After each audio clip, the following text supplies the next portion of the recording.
Hey, everybody, I'm here with a quick story, okay? It indirectly involves the late pop star Michael Jackson. Well, do y'all remember the doctor that was convicted of unaliving Michael Jackson? Well, this man, he got the nerve 12 years later, and he's opening a medical institute. Will you utilize his services? Not I. I'll pass. I'll get a book and Google how to fix myself first. But we're going to get more into this story, everybody, right after this.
All right, everybody, we're going to get right into this story. So let me go ahead and share a screen.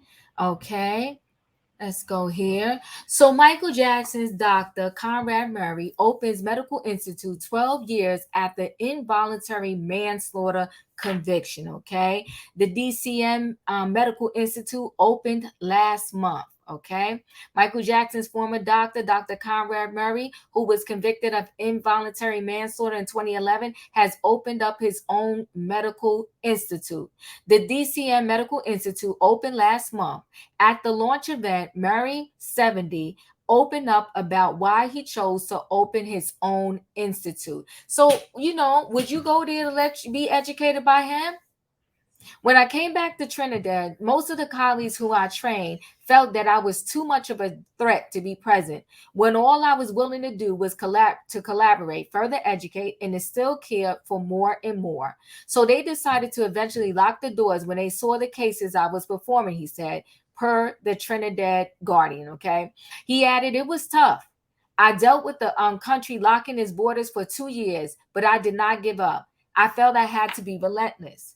Murray grew up in Trinidad and Tobago after migrating from Grenada. That's where I went on vacation, everybody, Grenada, with his parents, okay? It was very nice there. He later moved to the United States and established himself as a doctor. In 2011, Murray was convicted of involuntary manslaughter and Jackson's 2009 death from cardiac arrest. Jackson's children, who were present when he died, testified in court during Murray's trial. This is a crime where the end result was the death of a human being, said Los Angeles Superior Court Judge Michael Pastor said at the time. The fact that demonstrates rather dramatically that the public should be protected. Throughout the 6 week trial, prosecutors portrayed Murray, the 58-year-old, as a reckless doctor who, for $150,000 a month, sold out the Hippocratic Oath and to treat Jackson's insomnia, gave the king of pop a nightly drip of Profidol, an unpredictable and potentially fatal anesthetic. Okay, so that's a lot of money a month. And if you want to go back to the case a little bit, there was countless doctors allegedly that denied doing this for Michael Jackson. They didn't want to come anywhere near. But Dr. Murray, for $150,000 a month, he's like, I'll do it. I'll take the job. That's a lot of money per month, right? During the case, prosecutors attempted to show that Murray set the stage for tragedy by also failing to use proper monitoring equipment and devices to help Jackson breathe under heavy anesthesia. You want to know what's so crazy? It's like you're getting $150K a month. You could have paid nurses. There's nurses that deal with and that have an anesthesiology certificate. You could have hired a whole bunch of people, paid them well, and still probably cleared about $90,000 in a month. Like, you're crazy. But anyway, it happened, right?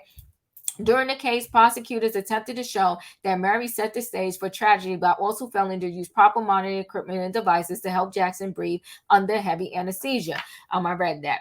The doctor, they said, also repeatedly left Jackson's bedside to check emails and make phone calls, while Walgreen characterized as abandonment. So one of the people that were prosecuting him, Dr. Murray at the time, said that's abandonment. Okay. So defense attorneys argued that before Jackson hired Murray as his personal doctor for his plan for his planned this is it concerts, he concluded that Proforol was the only treatment for his insomnia. The attorneys and their medical expert, Dr. Paul Wright, suggested that Jackson injected extra Proforol and swallowed several tablets of the sedative, whew, lorazepam, during moments that morning when Murray's back was turned, causing Jackson to die so suddenly that Murray could not have saved him. He served half of his 4-year sentence in prison and returned to Trinidad and Tobago, where he registered a practice and qualified as a medical doctor. After the conviction, Murray has his medical licenses in Texas, California, and Nevada suspended. The pop icon's death was detailed in Matt Richards' 2016 book, 83 Minutes. Wow, are they saying it took him 83 minutes to die? I don't know if I want to read that book. But anyway, Dr. Murray in his 70s has opened a medical institute, I guess, to train other medical professionals. And I want to say, are you here for it? He's in his 70s, and not because of his age, but because of the history in the medical field. I feel like Dr. Conrad should go somewhere, sit down, live out his glory days, and do something different, something else. I would love to chat with him to see his entire thought process and, his take on what really happened to Michael Jackson, but that'll probably never happen. But either way, he's opened a medical institute to train other individuals. Would you go to that institute to be trained? Would you want Dr. Murray, Dr. Conrad to be your doctor now? Do you think that, he was wrong when he was convicted way back when, 12 years ago? Do you think that if Dr. Murray didn't do it, that Michael Jackson, unfortunately, might have, his demise might have came either way? I don't know. Y'all let me know your thoughts. I'm going to stop sharing the screen. Chat with me in the comments. And when I get an opportunity, I will chat back. Y'all know the routine. If you're not a subscriber, subscribe. Hit the notification bell so that every time I upload a video, you will be notified. If you are a subscriber, welcome back. Thank you, everybody, for watching. Chat with me in the comments. And when I get an opportunity, I will chat back. Listen, guys, hit that like button, and I'll see you on the next video.